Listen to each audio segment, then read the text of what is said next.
안녕하세요. 김호준입니다. 서울 디지텍 고등학교의 곽일천 교장은 종업식에서 대통령 탄핵이 법적 절차를 지키지 않은 정치적 음모라고 연설을 해 문제가 됐습니다.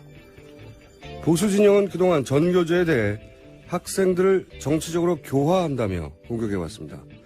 그 논리대로라면 곽 교장 개인의 정치적 편향을 학생들을 대상으로 교화하는 것도 비난해야 합니다. 그래야 일관성이 있죠. 그런데 전국 학부모 교육단체연합은 어제 이 학교를 찾아 전교조를 규탄했습니다. 발언은 곽 교장이 했는데 왜 전교조를 규탄하는 거죠? 그리고 전국 학부모와 오직 예수라는 깃발은 무슨 상관이고 왜 거기서 흔드나요? 게다가 성조기는 왜 같이 흔듭니까? 전국 학부모 교육연합이 기독교 계열인가요? 만약 그래서 그런 거라면 기독교 발원지인 이스라엘 국기를 흔들는지, 한국 개신교가 칼뱅교리를 대체로 따르니까 칼뱅의 조국 프랑스 국기를 흔들는지, 그것도 아니면 실제 칼뱅의 사역을 했던 스위스 깃발을 흔들는지, 교회에서 성조기를 걸고 예배 봅니까? 이 기괴한 광경을 저는 도무지 이해할 수가 없습니다. 김호준 생각이었습니다.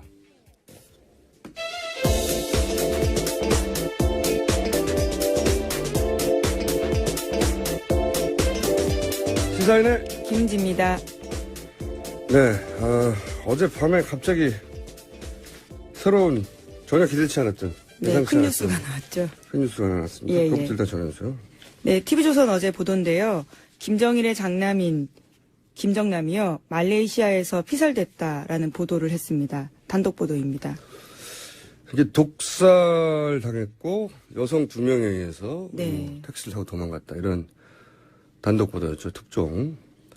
근데 저는 이 뉴스가 굉장히 좀 부자연스러웠어요. 어떤 점에서 부자연스러웠냐면, 저도 궁금해서 이제 현지 언론 뒤져봤는데, 일단 독살 2명, 독살의 여성 2명, 이런 뉴스가 없어요. 전혀. 말레이시아 CID 범죄수사국 정도 되겠죠. 여기 책임자 모마드 살레가 제가 지금 방송을 시작하기 전까지 확인한 바로는 여행 서류로 봐서 김정남으로 보인다. 하지만 김정남으로 확정할 수는 없다. 근데 이 부분은 우리 정보당국이 더 정확할 수가 있어요. 이런 정보는. 김정남이 평소에 쓰던 여러 여권 중에 하나다. 김철이라는 이름의 여권이 발견됐다고 하죠. 이런 거는 우리가 더 빠를 수 있는데, 문제는 이제 독살과 여성 2명 부분입니다. 이 TV조선에서는 특정했잖아요. 여자 2명. 네, 그렇죠. 독살, 택시로 빠져나갔다. 그림도 막 나와요. 근데 이제 말레이시아 이 범죄수사국의 이제 현재까지의 공식 논평은 부검이 진행되지 않아 사인을 확정할 수 없다요. 네. 물론 나중에 이제 부검 결과가 나오면 독살이었다고 말할 수는 있을지 모르겠는데, 현재는 부검이 안 됐으니까 모르죠. 네, 오늘 부검 진행한다고 합니다. 네.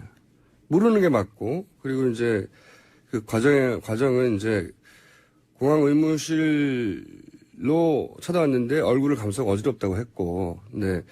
거기서 병원으로 옮기다가 앰뷸런스에 숨졌다. 예, 그렇죠. 여기까지는 확인해 줬어요. 그런데 이제 우리나라 발 뉴스, TV조선 뉴스를 보고 거꾸로 이제 기자들이 물으니까 바늘은 발견되지 않았다. 독살이냐고 물으니까. 그리고 알 수 없다.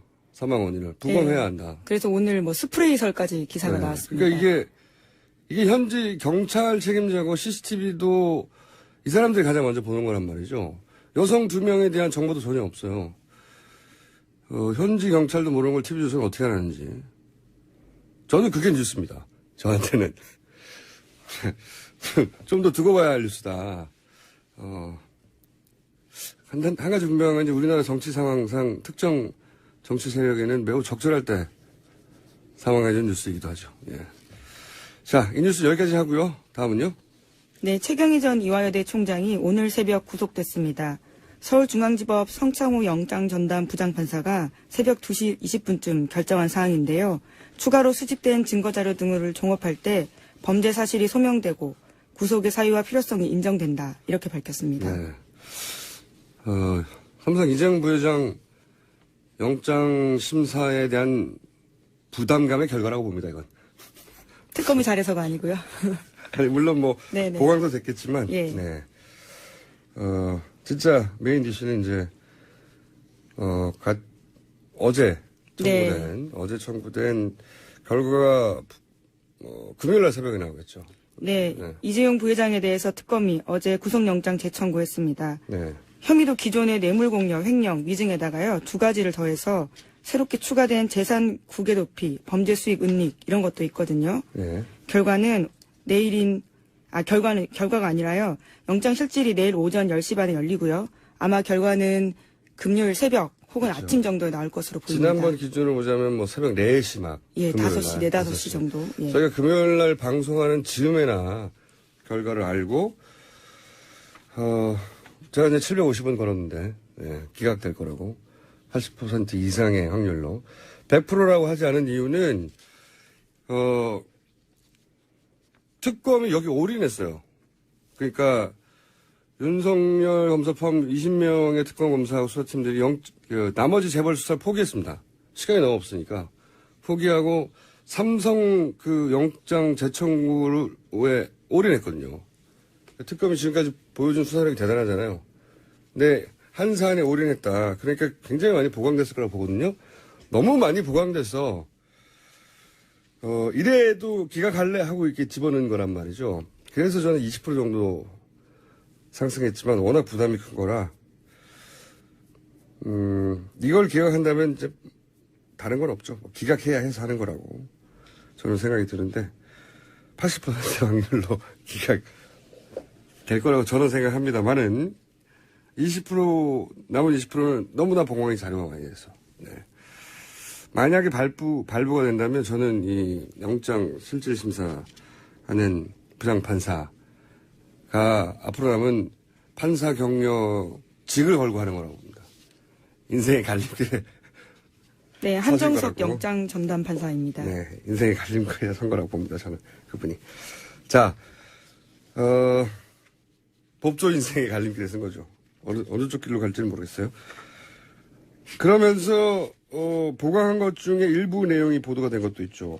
네, 그렇습니다. 20% 말씀하신 그 부분들에 대한 것들인데요. 네. 네, 어제 SBS 보도에 따르면 삼성이 정유라 씨에게 말을 사준 비밀계약서 있다라는 건 이미 전해드렸었는데 저희가 어제 이제 해설해드렸죠. 해설. 이거 예. 말 세탁이 아니다. 이거는 최순실의 욕심이 이 정도라는 걸 보여주는 거다. 최순실 씨는 말을 자기 이름으로 소유하고 싶었거든요. 예. 근데 그게 이제 비밀계약서가 있다는 보도는 어제 나왔고. 네네. 뿐만 아니라요. 네. 여기에서 합의서도 특검이 확보했다라는 계약서, SBS 보도입니다. 예. 계약서 있고 회의록도 나왔다고 그러지 않았나요? 회의록. 예. 회의록, 합의서를 회의록이라 부르기도 하는데요. 삼성 쪽에서 작성한 회의록을 보면 최순실 씨와 약속한 내용을 최 원장 미팅 결과라는 제목으로 작성을 했고요. 그 내용을 보면 최순실 씨가 명마 블라디미르를 6개월 안에 매각 추진해야 한다라고 쓰여 있고요. 또 3자 계약을 통해서 블라디미르를 최 씨에게 사준 것을 숨기겠다라는 내용도 있다라는 겁니다. 네, 이 3자 계약이 어제 말씀드렸다시피 삼성 소유로 명의로 돼 있던 말들을 이 말장사한테 예, 덴마크 중개사는요. 네, 말장사한테 파는 형식을 취했지만 그 판 돈을 안 받았어요. 돈을 안 받고 최순실 씨가 말을 샀는데 돈을 조금만 주고 샀어요. 그러니까 현물로 말을 주고 그 차액만 낸 거니까 사실은 하나의 계약인 거죠. 네, 그걸 3자 계약을 표현했고 6개월 안에 매각 이 조항이 저는 굉장히 중요하다고 보는데 이건 이제 회의록이 나왔다는 거잖아요. 네네. 이게 그러니까 이런 거죠. 돈 조금 주고 샀잖아요. 비싼 말을 30억짜리라는 말을 좀 얼마 주는지 모르지만 돈 조금 주고 샀잖아요. 근데 6개월 후에 매각하면 30억을 다 받을 거 아닙니까? 그 다음부터는 돈이 완전히 세탁되는 거예요. 여기서부터는 돈 세탁이 되는 거죠. 네, 말 세탁에 이어 돈 세탁을. 그 앞 계약은 말을 주고 네네. 돈을 조금 내고 차익만큼만 내고 비싼 말을 자기가 가졌고 이제는 이 말 30억짜리를 팔아버리면 자기가 30억이 들어오잖아요. 그다음부터 사는 말들은 이제는 완전히 흔적이 없는 거, 자기 돈으로 사게 되는 거죠. 그 단계를 담은 거죠. 이거 아주 치밀한 돈 세탁이다. 이 계약의 속성을 정확하게 이해하면 구속돼야 되는 거 맞죠. 이런 회의로까지 나왔는데, 계약서와. 이것도 구속이 안 된다는 건 말이 안 되는 것 같은데. 자, 관련 뉴스 또 있나요? 네, 이번엔 또 메모지도 나왔다라는 건데요. 네. 검찰이 지난해 초 삼성전자 압수수색하면서요. 박상진 사장이 쓴 메모를 압수수색했습니다. 거기에는 지난해 9월 달에 최순실 씨 독일에서 만나면서 쓴 메모인데 이렇게 쓰여 있다고 합니다. 내년 대선 전 또는 정권 교체 시 검찰 수사 가능성. 검찰 수사 개시되면 우리는 자료 제출해야 함. 삼성 폭발적. 프로그램 일단 중지, 정보 소스 단속. 이렇게 써놨고요. 또 다른 메모에는 이렇게도 쓰여 있는데요. 말에 대한 욕심 그대로. 최순실 씨를 일컫는 말로 보입니다. 제가 말했잖아요. 이건 말 욕심 때문에 이런 계약이 나온 거라고. 말 욕심 그대로. 저는 칭찬받아야 됩니다. 말 세탁이 아니고 말 욕심 때문이라니까요. 예, 지난해 9월에 그렇게 난리가 났을 때도 불구하고 정말 참. 그때도 자기 명의로 말을 가지고 싶었던 거예요. 그전까지는 삼성전자 명의로 돼 있던 걸. 그래서 그런 복잡한 계약을 한 것이고, 그 다음, 동시에 그러면서, 돈 세탁이 이루어지는 거죠. 그 다음, 구매할 때부터는. 최 씨의 말에 대한 욕심은 그대로다. 야, 이런 게 나왔는데도 구속을 안 한다는 게 말이 되나, 이게. 자, 다음 뉴스는요? 네, 어제 뉴스공장에 출연한 최동욱 전 검찰총장에 관한 뉴스인데요. 최 전 총장에 대해서 대한변호사협회가 변호사 개업 신고서를 받아주지 않겠다라고 밝혔습니다. 이 뉴스는 제가 할 말이 있습니다. 이거 특주시. 제가 굉장히 화가 나는 뉴스인데 왜 화가 나는지 잠깐 설명을 드리면 어제 이제 최동욱 총장 인터뷰하고 하루 종일 검색어가 있었어요. 네, 굉장히 화제가 됐죠. 네. 네. 그 특검이 왜 연장돼야 되는지, 삼성 이재용 부회장이 왜 구속돼야 되는지 제가 들어본 것 중에 가장 설득력 있는 네네. 인터뷰였고 재밌게 들었습니다. 네. 그 굉장히 인상적이었다는 사람도 굉장히 많이 만났어요. 저도. 뉴스공장 인터뷰 역대 베스트 3 안에 든다. 나머지 베스트 2는 아직 정하지 못했어요. 이거부터 일단 정해놓고요. 네네. 정말이 그 정도인데 인터뷰가 끝난 직후에 계속 검색어가 뭐 1위도 올라갔다 했었거든요. 직후에 갑자기 최동욱 총장 변호사 못한다 이런 기사가 쏟아졌어요. 검색을 해보면 최동욱 이름 치면 이 인터뷰가 나오는 게 아니라 그보다 훨씬 더 많은 기사가 최동욱 전 총장 변호사 못해 제목으로 뽑아온 네네. 이게 나왔거든요. 하필이면 인터뷰한 당일날 아침에 같은 시간대에 그리고 결국은 포탈은 이 인터뷰 못해를 메인 기사로 걸었어요. 저 인터뷰가 아니라 이게 우연인가? 저는 아니라고 보는 이유가 있는데 간단하게 정리하면 변호사가 되려면 변호사 등록신고서, 개업신고서 2개의 서류가 네네, 그렇죠. 필요합니다. 그런데 그리고 변협에 등록이 돼야 등록신고서 등록이 돼야 변호사가 된다고 정해져 있어요. 최 총장은 지난 1월 달에 이미 1월 5일 날 서울지방변협에다가 이거 서류를 접수했어요. 서울변협은 서류에 문제가 없으니까 대한변협으로 전달하고 대한변협은 한 달 동안 심사를 안 했어요. 안 하다가 우리 방송 이렇게 바로 전날 아주 우연하게도 전날 서류를 이상이 없다고 받았어요. 등록심사위원회에서 규정상 아무 거부 사유가 없다고 의결했다고 이제. 그래서 이걸로 법적 절차 끝난 거거든요. 이 서류 2개가 동시에 들어가고 그리고 받아들여지고 끝이에요. 근데 다음날 아침 오전에 대한변협 회장 명의로 성명서가 나온 겁니다. 이게. 이 뉴스의 출발점은 개인 성명서에서 뭐라고 나오냐면 개업 신고서를 반려한다고. 제가 화가 난 부분이 이거예요. 이게 말이 안 되는 게 변호사 등록은 변협에서 의결하도록 되어 있고 그래서 그 등록이 됐어요. 의결을 해서. 변호사 개업은 신고제입니다. 신고만 하면 끝나는 거예요. 허가 받는 게 아니라. 접수되면 끝인 거예요. 그러니까 어제 2가지 서류가 들어갔고 의결하면서 끝난 겁니다.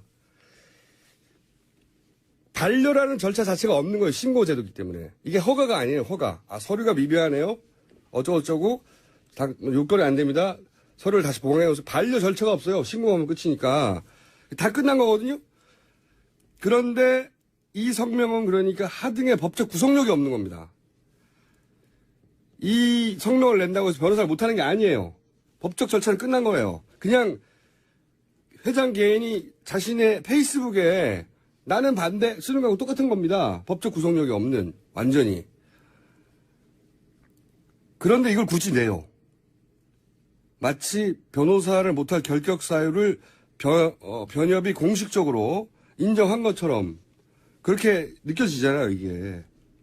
네, 그렇죠? 물론 대한변협은 정관 이유를 이야기하고 있긴 아니, 하고 3년 있습니다. 반 전에 현 정권에서 잘린 정관예우를 누가 해줍니까? 바로 전날 정상 등록을 해줬어요. 근데 바로 다음날 아침에 회장이 개인 성명을 낼 만큼 새벽에 무슨 일이 있었나. 그 사이 있었던 일은 뉴스 공장에 출연한 것밖에 없습니다. 제가 말하지만 그 새벽 사이에 있었던 일은 뉴스 공장 출연한 것밖에 없어요. 그래서 저는 개인적으로 이건 최동욱 총장이 특검 연장, 삼성 이재용 부회장 구속 방침, 굉장히 설득력의 기사가 퍼져나가는 것을 적어도 이 변협 회장님 단위에서는 막으려고 했던 그런 목적이 아니냐. 그렇게 그 기사가 퍼져나가서 결국은 그 기사가 훨씬 더 많이 나왔어요. 예. 이게 너무 치사한 거 아닙니까? 그런 목적이라면? 저는 그렇게 추정합니다. 게다가 이 하창호 변협 회장님이 이번에 이제 김영환 다이어리에 김기춘 비서실장이 대한변협 회장 선거에 애국단체가 관여하도록 하라. 이 메모를 쓴 거기서 그 즈음에 회장이 된 분인데, 애국단체가 관여했는지 안 했는지 모르겠어요. 근데 그런 메모가 있었던 그 즈음에 회장이 된 분인데, 이분이 이제 테러방지법. 네, 그 당시에, 네, 그때 의견을 냈었죠. 변호사들의 의견 수렴을 하지 않고 대한변협 명의로 그냥 테러방지법 찬성 발표한다는 성명을 내버린 거예요. 예. 그 당시 논란이 있었습니다. 네, 그래서 변호사들이 항의하고, 그래서 나중에 사과 성명을 했어요. 네, 본인이 개인 단독으로 변협 이름으로 내버렸다고. 근데 이번에는 맨 아래 성명으로 나온 건 이 출발의 성명이에요. 개인 성명. 맨 아래 보면 본인 명의로 되어 있습니다. 변협이 아니라. 이 차이가 큰 겁니다. 이 기사를 쓴 분들이 이 성명서를 확인했는지 모르겠는데 저는 확인해 봤어요. 맨 밑에 개인 명의예요. 대한변협의 회장 누구라고. 대한변협 이름이 아니라. 이게 너무한 거 아닙니까? 그 전날 밤에 다 통과되고 다 끝났고, 근데 법적 절차에도 없는 반려라고 혼자 성명 써가지고 내고 그 기사를 막, 야, 이거 너무한 거예요, 이거. 야. 우선 청취자 여러분들은 이 방송을 들으시면 이 방송을 좀 퍼뜨려주세요. 이렇게 나오면 우리도 가만히 있을 수는 없잖아요? 더 널리 퍼뜨려주시고, SNS 써주시고, 페이스북에도 써주시고, 그런 노력을 해주시고, 저희 뉴스공장도 방법을 좀 생각해 보겠습니다. 화났어요. 너무 치사하다. 이렇게까지 하는 건. 참. 그 영어에, 저런 말이 있잖아요. 무슨 분쟁이 생기면, 개인적인 게 아니야. 그냥 사감을 하는 게 아니야. 저희는 사감입니다. 이건 아니죠. 이거 반칙이죠. 그리고 기사 쓰실 때 좀 확인해 봐 주세요. 성명서 딱 들어가서 확인해 보면 개인 명의로 돼 있는 겁니다. 그런 절차 없어요. 확인해 보세요. 반려라는 절차 없다니까요. 자, 화나. 다음 뉴스는요? 네, 특검이 어제 박 대통령 대면 조사와 관련해서 현재 적절한 조치를 취하고 있다라고 밝혀서요. 관련한 대면 조사 협의가 재개됐다라고 밝혔습니다. 안 하신다니까요. 지금 하신다고 하는 지가 지금 열흘 좀 됐어, 이제. 안 해요. 네. 제가 처음 나왔을 때부터 안 한다고 했잖아요. 원래부터 할 생각이 없었던 겁니다. 원래부터. 네. 다음 수는요? 네, 지난주에 잠깐 말씀드린 적이 있는데요.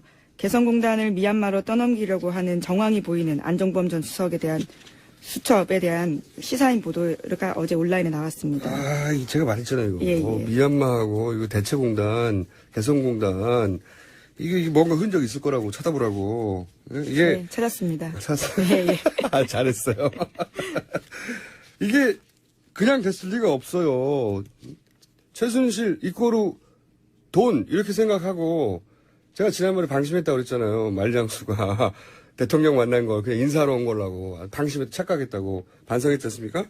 최순실의 이름이 등장하면 돈 이거 생각하고 어디서 돈이 나오지? 찾아봐야 돼요. 근데 미얀마의 개성공단 관련된 메모가 나왔나요? 어떻게 됐나요? 네. 안종범 전 수석이 VIP 지시를 써놓은 부분에 보면요. 개성공단이 폐쇄된 지 한 달 후에 나온 이야기인데요. 박 대통령이 미얀마를 언급하면서 한인타운 조선과 함께 개성공단을 말했다라는 겁니다. 한인타운 조선 같은 경우에는요. 초기 최순실 씨가 구상했던 미얀마 K타운 모형입니다. 그렇죠. 예.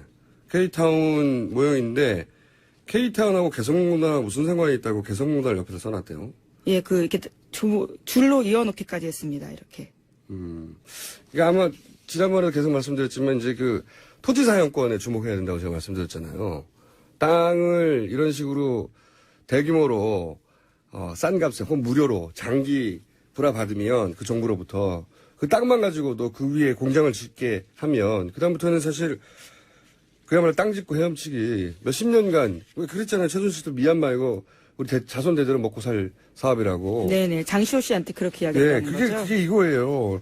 땅을 불화받아서 가만히 있어도 되거든요. 공짜로 받았으니까.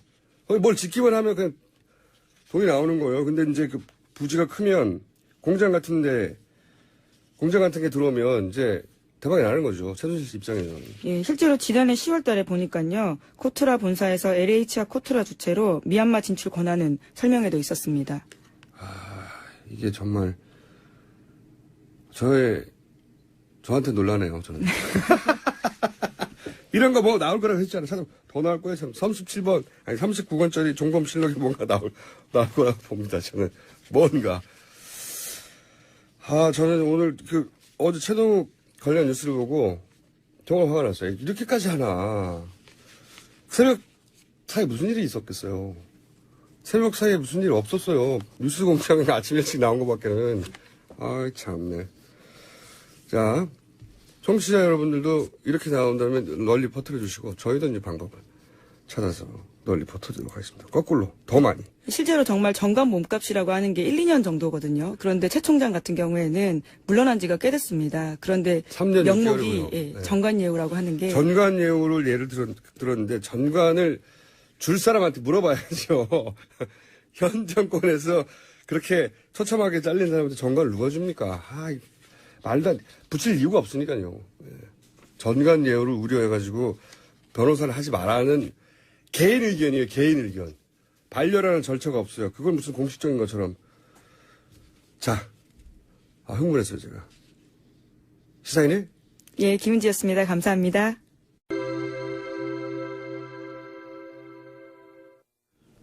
자, 오늘 정말 하실 말씀이 많을 것 같은 이혜훈. 왜냐면 지지율도 떨어지고. 저희 지지율 오를 거예요. 잘못하면은, 당도 막 해체한다고 하고 막 정당 해체라는 말도 했었어요. 누가요? 우리가 아니고 우리가 저쪽 보고 하라 그랬지. 아니, 대표님이, 정 대표님이 만약에 탄핵이 기각되면, 우리는, 정당성을 잃었기 때문에, 당을 해체하겠다고. 근데 저는 그게 좀 이해가 안 갔던 게, 정강국 저희 인터뷰에서 대표님이 하신 말씀인데. 이상하네. 우리는 분명히 의원직 사퇴만 우리가 의결했는데, 저랑 인터뷰하다가. 의결하지 않은 말씀까지 막 하시네.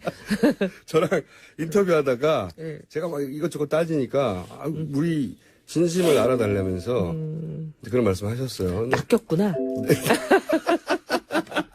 아니, 우리 김어준 앵커는 완전히 사회자님은 맨날 그렇게 사람 낚는 게 업이면 어떡하셔요. 제가 이름이 어쩌가 들어가죠. 어부예요. 어부, 네. 자, 이 얘기부터 해야 될 것 같아요. 다른 것보다 지금 대변인 하시던 네. 장 대변인. 네.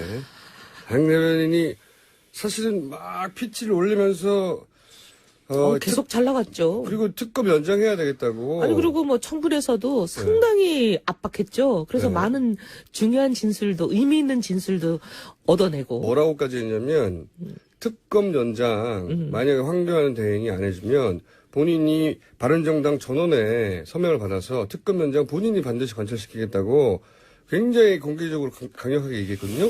근데 그런 얘기를 한 다음날 갑자기 사건이 터져가지고, 하루아침에 뭐 의원직 사퇴까지 몰려가는데 저는 이제 오랫동안 새누리당 지금은 이제 한국당이죠. 네. 자유당이죠, 뭐. 네. 네. 자유당이라고 하시니까 네. 요 시간만큼은 그럼 자유당이라고 같이 부르겠습니다. 네. 원래 이제 불러달라고 하는 대로 불러주는 게 맞긴 한데 한국당은 좀 이상해요. 한국당은 미국당 있나요? 아니 뭐 대한민국 전체가 자기들 같이 얘기하니까 그건 좀 프랑스당 들어본 적 적절치 없는데. 않아요. 저도 그렇게 생각해요. 일본당 이거 네. 없잖아요. 그걸 또 사용해도 된다고 또 허락한 기관은 또 뭔지 모르겠는데 어쨌든 진짜 이상한 거예요. 한국당 이런 하면 것은. 우리 모두가 그 당 당원 같잖아요. 말레이시아당 5천만 국민이. 네. 5천만 국민을 그 당 당원으로 이렇게 처리하는 것은 찬성 아닙니다. 뭐 그건 그 당의 노림수죠. 이하간 여기서는 그러면 잠시 자유당이죠. 예. 의원님 어디에 따라 자유당을 제가 오랫동안 이렇게 물끄러미 쳐다보는 게 저의 취미였고 오랜 세월 쳐다봤는데 장재원 의원은 지나치게 절묘한 타이밍에 이렇게 가시는구나. 그리고 다들 이해 안 된다라고 얘기하는 게 이제 그 트위터에 올린 친구들의 글인데 예. 이 사람 저 사람이 섞여 있는 거잖아요. 예. 그렇게 모든 친구들이 한꺼번에 거의 총걸기를 타이밍 맞춰서 잘했을까? 예. 그건 상당히 일어나기 어려운 가능성 제로 이벤트 아니에요? 예. 다들 이제 여의도 또 참새들 얘기를 하면 참새들. 이거 뭔가 정보를 쥐고 있는 모든 것을 다 들여다보기는 빅브라더 같은 존재인 사정기관이 딱 기다리고 있다가 터뜨렸다 보내려고. 그런 얘기를 지금 하고 있습니다. 좀 많이들 해요. 여의도에서는. 심지어 언론인들까지도 밥 먹은 데 가니까 그런 얘기 기관 하시더라고요. 정확한 이름이 어디죠? 그건 뭐 또 얘기하면 또 그 기관이 우리 국세청인가요? 아니다. 뭐 그런 이름 앞에 한자가 들어가는 것 같긴 한데. 네. 안 돼. 국자가요? 네. 그런 얘기. 국방일보?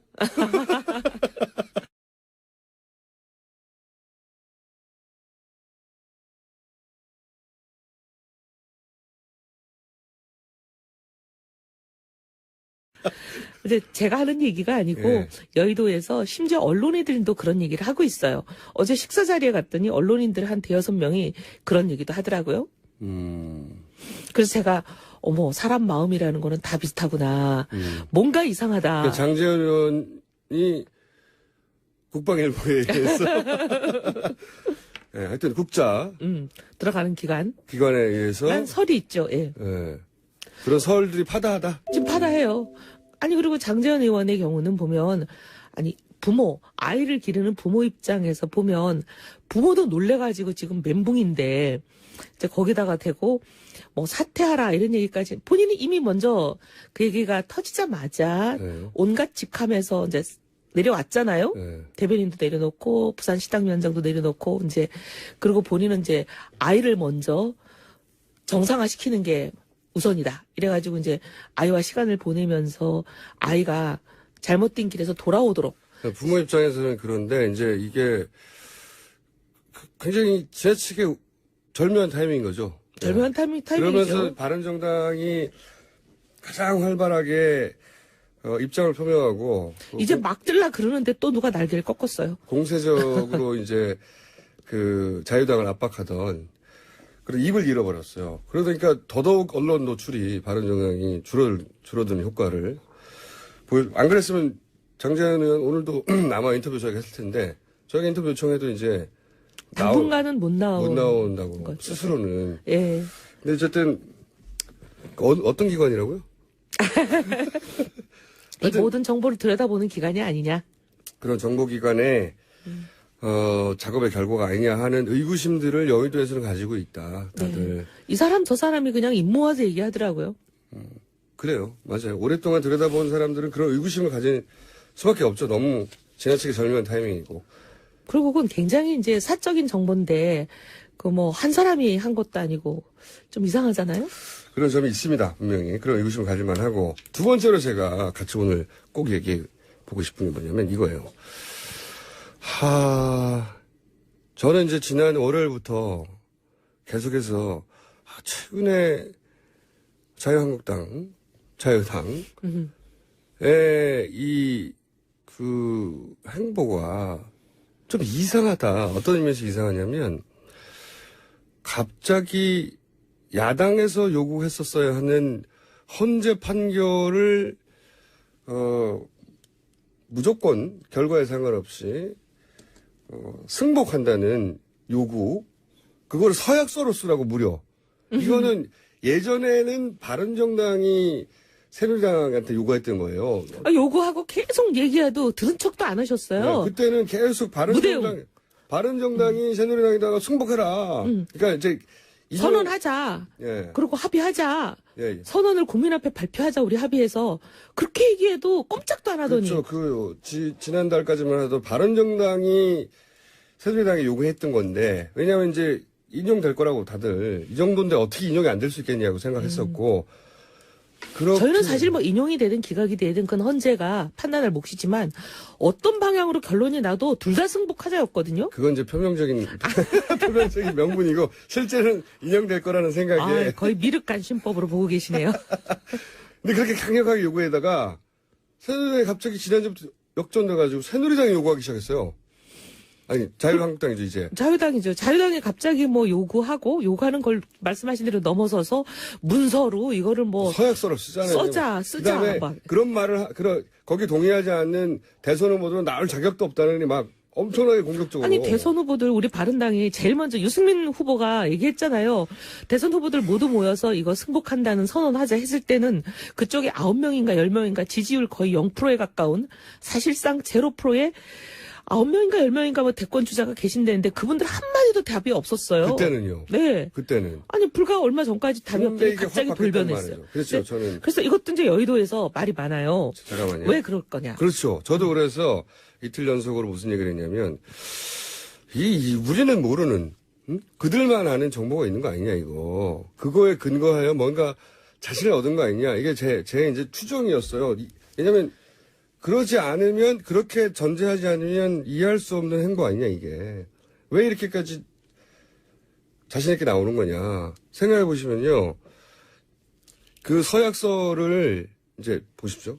탄핵이, 제가 짧게 말씀드릴게요. 탄핵이, 인용됐어요. 새누리당한테는 굉장히 나쁜 뉴스죠.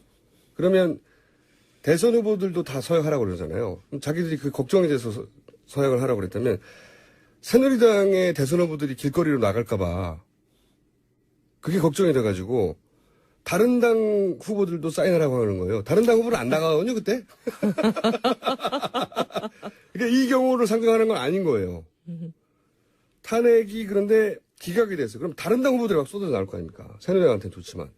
그 사람들이 나오면 80% 국민들이 그 인용을 원했는데 기각이 되면 다 같이 난리가 날 거잖아요. 그거를 막으려고 했다. 그거는 말이 되죠.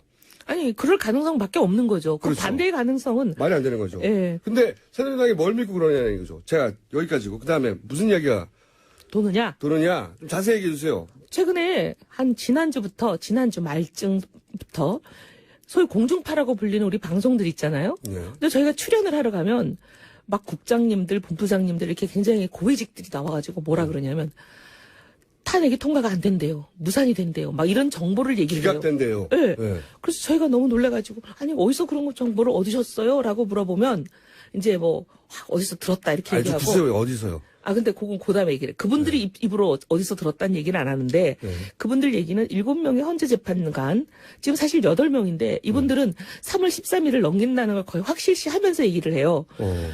3월 13일이 넘어가면 7명만 남잖아요. 그쵸. 그 7명 중에 2명을 대통령 측이 확보했다.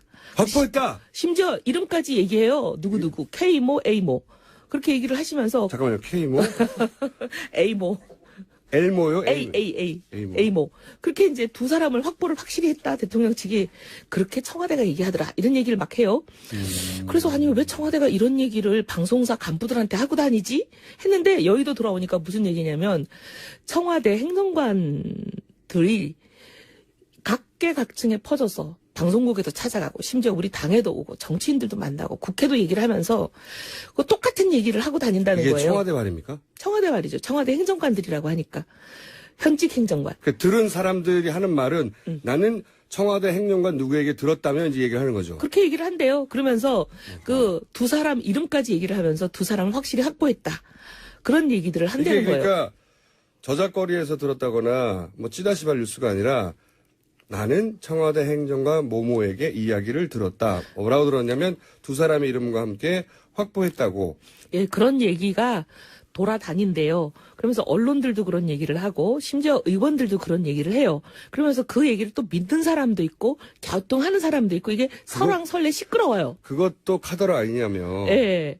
근데 이제 그 왜 청와대 행정관들이 그런 얘기를 하고 다니는지야 뭐 의도는 뻔하지만 예. 근데 그게 과연 사실이냐 아니냐. A모, K모가 진짜 자기들은 탄핵을 무산시킨다.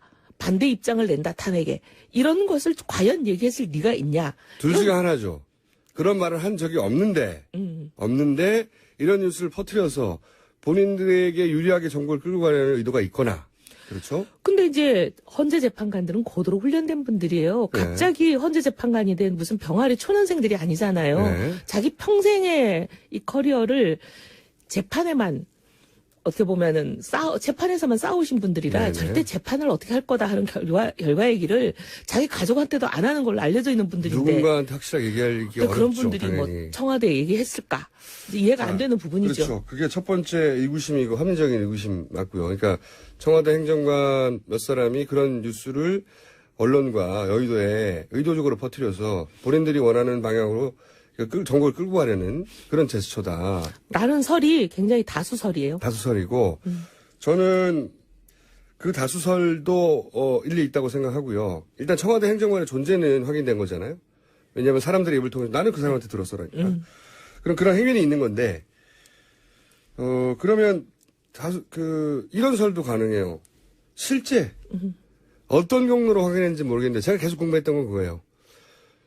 정말로 그런 걸 확인했다면 어떻게 확인했냐 물어봤냐 아니면은 예를 들어 자기들끼리 이제 헌재 그 재판관끼리 회의도 할 거 아닙니까? 뭐 그런 걸 예를 들어 그 공간을 이렇게 불법적으로 도청을 한다든가 그런 방식으로 유추했는가 모르겠어요. 그래서 단서나 힌트를 가지고 하는 말인 가능성과 아무 단서도 없는데 본인들이 추정하기에 본인들이 근데 저는 1번이냐 2번이냐 1번의 가능성은 저는 거의 없다고 보는 게 그래서 저희가 그 두 분에 대해서 굉장히 이제 궁금하잖아요. 저희도 과연 그렇죠. 그런 말을 하셨을 분인가. 네. 근데 이제 이 분들을 헌재 재판관이 되도록 추천한 사람이 있잖아요. 네. 추천한 사람한테 직접 들었는데 네. 내가 이 A모를 추천했다. 헌재 재판관이 되도록. 네. 물론 국회에서 우리가 이제 투표를 하긴 했지만 네. 추천을 한 사람이 있는 거잖아요. 그 정도로 가깝고 평생 알고 너무나 그 속속들이 잘 알고 그 사람 속은 내가 다 잘한다. 그리고 최근에도 만나고 있다. 근데 그 사람이 절대 그럴 사람이 아니다. 자. 그런 저는- 얘기를 하는 사람들이 네. 있어요. 네. 저는 또 다른 얘기도 들은 건 있긴 있어요. 원래 이럴 때 온갖 이야기가 난무하긴 하죠. 근데 이제 결론은 제가 생각하는 네. 추후로는 뭐냐면 헌재 재판관들이 그렇게 어린애가 아닌데 자기가 뭐라고 판결을 할 건지 찬성인지 반대인지를 얘기했을 리도 없고 그게 청와대로 흘러갔을 리도 없고 그다음에 그 사람들의 그 내심이라고 이제 가까운 사람들이 지인들이 얘기하는 거는 탄핵 찬성이라는데 왜 이런 어이없는 소문들이 퍼지면서 이게 영향을 미칠까? 왜냐하면 탄핵이라는 게 잘 아시면 정치재판의 성격이 있는 거잖아요. 예. 그래서 탄핵을 반대하는 여론이 높아지면 탄핵이 무산될 가능성이 높은 거잖아요. 예. 그러니까 그 탄핵을 반대하는 여론을 조성하기 위한 일종의 작전이 아닐까. 그게 합리적인 추론이라고 저도 생각해요. 가장 합리적인 추론이고 그럴 법한데 제가 그렇게 단정만 할 수 없다고 생각하는 대목은 뭐냐면 이쪽은 재판의 결과가 사형 혹은 무죄 중간이 없어요. 그리고 재심도 없는. 그러니까 사실은 이 판결에 따라서 이 정치 세력 전체가 해체될 수도 있는 거예요. 공중분해 될 수 있는 가능성이 높거든요. 우리 국민들 보니까 뭐 그렇게 어이없는 일을 하신 분들인데도 13% 15% 지지하고 계시던데요. 뭘 공중분해가 되겠어요? 근데 그 지지율에 멈춰 있을 가능성이 높죠, 앞으로도. 어느 나라나 어떤 구조적인 멘탈리가 있는 지지층은 그 정도 있어요, 실제로. 낙지나 파시스트도 그랬으니까. 항상 10몇 프로에서 20% 가까이 국민들은 이쪽 끝에, 나머지 또 이쪽 끝에, 대부분은 가운데 있죠. 근데 그분들의 지지율이 그 정도에 멈춰 있을 만큼 본인들은 정권을 잡고 정권을 창출했던, 그러니까 본인들이 다수라고 생각하는 세력인데 이게 만약에 탄핵이 인용됐다, 탄핵이 이제 통과됐다 그러면 정치적 사망선고나 마찬가지. 이번 대선에 있어서는. 그런데 그거를 가만히 앉아서 구경만 하고 있다. 이거는 저는 이해가 안 가는 행위거든요. 거꾸로. 물론 노력은 하겠지만 네. 이미 그분들도 마음 접은 지 오래됐어요. 지난 연말에 저희가 뭐 당을 나오니 마니 한참 논란이 있을 때 그분들끼리 이제 40몇 명이 모였다고 발표한 일이 있었잖아요. 거기서 나온 얘기가 아주 그냥 공공연하게 언론을 통해서 많이 나갔잖아요. 거기서 보면 이제 친박 좌장이라고 불리는 뭐 모씨가 우리는 어차피 정권 잡을 수도 없고 우린 대권 주자도 없다. 꿈 그때 깨라. 그게 12월 달 얘기고요. 네.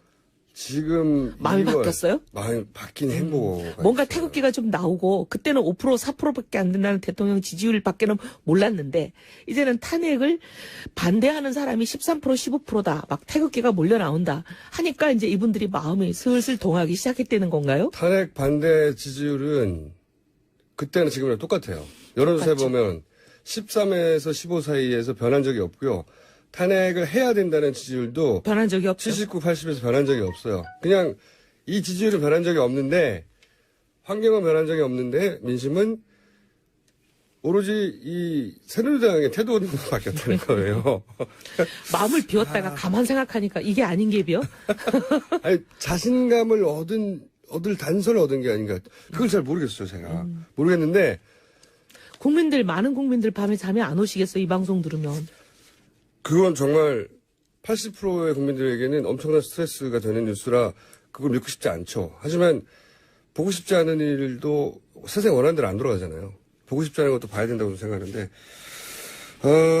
어쨌든 여기서 오늘 한 가지 이 나온 뉴스는 청와대 행정관들이 그런 이야기를 하고 다닌다. 하고 다닌다. 물론 뭐 개인 생각이라며 만약에 그 두 사람 혹은 세 사람을 특정해서 혹은 여러 사람을 특정해서 당신이 그런 말 했냐 그러면 아니 내 생각이 그렇다고 이렇게 말하겠죠. 아마도. 하지만 적극적으로 하고 다닌다는 거죠. 그리고 이제 많은 경우에 주로 그런 얘기를 하는 사람들을 붙잡고 물어보면 내 생각이 그렇다라고 얘기하거나 또 제가 들은 건 그래요. 찌라시를 봤어요. 뭐 취재해본 바론 그래요. 물론 취재하는 게 업이 아닌 사람이지만 그럼 할 말이 없어요. 자, 요 두 가지 제가 가장 궁금했던 건데 좀 더 계속 알아보시고요. 네. 장재현 의원의 국방일보 건도 계속 알아보시고요. 그리고 유승민 의원 있지 않습니까? 사실은 유승민 의원이 그분이 가진 역량으로 보자면 훨씬 더 치고 올라가야 될 잠재력이 있는 분인데 못 치고 올라간 것은 이게 어떻게 된 걸까요? 아니, 전략적인 이제 실패인 것 같아요. 저는 제가 보기엔. 우리가 잘못했다. 또는 우리가 더 잘해야 된다. 물론 그런 부분이 있죠. 근데 이제 원흉은 누구냐면 소위 자유당이에요. 자유당은 끊임없이 지금도 지난 며칠 전에 있었던 태극기 집회에서도 그런 얘기가 나왔다고 해요. 뭐라고요? 계속 그 사람들이 주장하는 유승민 배신자. 유승민 배신자를 처단하라. 막 이런 얘기를 한다는데 근데 왜 배신자냐고요. 배신자가 아니죠. 대통령이 잘못하는 거를 이러시면 안 됩니다. 라고 얘기하는 걸 지금 배신이라 그러는 거잖아요. 근데 이제 그런 배신이라면 사실 해야 되는 거 아닌가요? 근데 이제 그런 정치적 공격을 받지 않는 정치는 없어요. 근데 굉장히 그 집요하게 악랄하게 페이크 뉴스를 대량으로 살포하면서 지금 거의 1년 이상을 그렇게 낙인 찍어 오고 있어요. 물론 그런 민주당을 지지하는 야권 성향의 지지자들은 당연히 이제 야권 후보들을 지지하죠. 근데 사실 이제 유승민 후보를 지지할 만한 성향이라는 거는 중도 일부와 보수밖에 없는데 보수들을 향해서 끊임없이 이 사람은 절대 청산 대상이야 막 이러고 있으니까. 그것도 있지만 또 한 가지도 있어요. 뭐냐면 유승민 의원이 이제 보수 후보 단일화를 너무 일찍 치고 나가다 보니까 뭐 나중에는 그게 전략적으로 이제 하나의 수단이 될 수 있었을 것 같은데 그럼 나중에 합칠 건가? 그런 얘기 네. 많이 들었어요. 그래서 저희도 그거 왜 그렇게 일찍 얘기했냐면서 전략적인 실패라고 저는 봅니다. 자신감이 좀 있었죠. 그러니까 저쪽 새누리당 지지층을 끌어올라고 그런 것 같은데 거꾸로 바른정당 지지층 그쪽을 뺏긴 거 어차피 합칠 거니까 그럼 형님한테 가야지 이런 이미지를 준 게 아닌가. 어차피 합칠 거라는 거는 이제 그게 다들 오해하신 거고. 오해지만 그런 이미지를 줬다는 거죠. 그러니까 그렇게 어떻게 보면 오해받게 한 거는 저희가 좀 돌아볼 대목인 것 같아요. 많이 돌아보셔야 돼요. 네, 알겠습니다. 근데 솔직히 이제 그 말을 한 진이는 네. 어차피 탄핵이 통과되고 나면 탄핵 당한 정당에서 후보를 낼 수도 없고 내서도 안 되고 결국은 나밖에 남지 않잖냐 이 얘기였거든요. 보수 진영에서. 예. 근데 아직 탄핵이 안 됐고 새누리당은 거꾸로 자신감을 가진 이 상황에서 일종의 김칫국. 문재인 전 대표 김치국 마시지 말라고 막 그러잖아요. 네. 이제 공격할 때. 네. 아니, 벌써 대통령 된 듯이 굴지 마. 비슷한 거예요, 그거. 하여튼 뭐 작은 김치국 마신 겁니다. 저희가 하여튼 돌아볼게요. 아니, 그래서 앞으로는 전략을 좀 바꿉니까? 왜냐면 이게 뭔가 획기적인 게 안 나오면은 바른정당이 보수정당으로 상대적으로 합리적임에도 불구하고 주목을 못 받아요. 장제원 의원도 지금 했죠. 그런데 다물게 됐죠? 저는 이게 이제 뭐 너무 낙관적이다 이렇게 생각하실 수는 있지만 탄핵이 결론 나는 건 이제 한 달 정도밖에 안 남았어요. 네. 한 달 후면은 이 정치 지형과 지지도 구도가 완전히 그냥 천지개벽을 바뀔 겁니다. 그건 그래요. 네. 그건 그래요. 그러니 저희가 너무 그렇게 조급해할 필요 없다 이렇게 생각을 하고요. 그때 보죠. 조급해하자는 건 아니고 저는 네. 긴장을 놓치지 말아야 된다. 네, 그러겠습니다. 새누리당 계셔보셔서 그리고 본인이 직접 당해보셔서 알잖아요. 한 번 찍어서 아, 집요해요. 그러니까요. 그거 아시면서 네. 그러세요. 집요하고 근데 뭐 페이크 뉴스 정말 잘 만들어요. 전문가들이 붙었어요. 저도 봤는데 네. 이거는 아마추어들이 아마추어들이 하는 만든 수준이 게 아니에요. 아니라 정말 뉴스를 만들 아니, 정도의 생산 공장이 있어요. 그러니까요. 생산 공장도 있고, 공장 어딘지 아세요? 제가 짐작하는 데는 있지만 또 얘기하면 그분들이 또 장재현 의원처럼 또 저도 보낼까봐. 그래요? 짐작하는 데가 어디예요? 그분들과 관련된 곳이죠. 페이크 뉴스를 만든 방향성이 일정하잖아요. 그렇죠. 박근혜 대통령 무죄다. 박근혜 대통령 탄핵되는 것은 위헌이다. 그러면 심지어 그 페이크 뉴스는 특검도 위헌이라 즉각 해체해야 된대요. 모든 게 위원회 근데 그쪽에 그게 박한철 헌재 소장이 인터뷰에서 얘기했다고 페이크 뉴스를 만들어서 보내요. 아니 근데 생자맹이 거짓말. 제 말은 거기가 어딥니까? 거기 혹시 우리나라에서 제일 힘센 곳이 어딘지 생각해 보시면 되죠. 이런 걸 마구 만들어서 배포하고 있는데도 누구도 지금 문제 제기를 국방일보예요? 못 제가 이 페이크 뉴스 너무 심각해서 몇 개를 이제 어디예요, 경찰서에- 어디? 경찰서에 제가 신고를 했거든요. 이거 처벌해 주세요. 사람 잡아서. 그랬더니 국방일보는 농담이고 뭐라 어딥니까? 그러시냐면 의원님이 뭐 이런 것까지 신고하고 그러세요 하고는 그냥 치워버리더라고요. 이거 어딘데요? 그렇게 경찰을 움직일 수 있는 데가 어디겠어요. 많죠. 이혜영 의원입니다. 예. 3발수 뵙겠습니다. 최경희 전 2대 총장의 영장은 결국 발부됐습니다. 과연 이재용 삼성 부회장은 어떻게 될까요? 이정열 전 부장판사 전화 연결되어 있습니다. 안녕하십니까? 안녕하십니까, 공장장님. 네. 기각된 날 아침에 저희하고 긴급 전화 인터뷰 하셨는데, 네. 자, 특검이 사실상 올인했다고 표현해야 될 것 같아요. 그죠? 네, 그렇습니다. 다른 재벌들 수사는 못한다라고 아예 말을 하면서 시간이 없어서 네. 여기 올인을 했어요. 그러면서 이제 많은, 증거들을 보강한 것 같은데, 결론부터 여쭤볼게요. 개인적으로는 어떻게 전망하십니까? 잘 못 들었습니다. 개인적으로는 영장이 재청구됐는데 이 발부될 가능성에 대해서 순전히 개인적으로는 어떻게 전망하십니까? 개인적으로는 일단 처음에 구속영장 청구 기각 자체가 잘못된 거였기 때문에, 네. 이번엔 당연히 재청구는 발부돼야 된다는 게 개인적인 견해고요. 그런데 그건 당이고. 순전히, 예, 그렇죠. 네. 네. 전망. 일단 전망은 네. 참, 일단 가장 관심 있게 보였던 신호등이라고 할까, 그게 최경희 총장 네.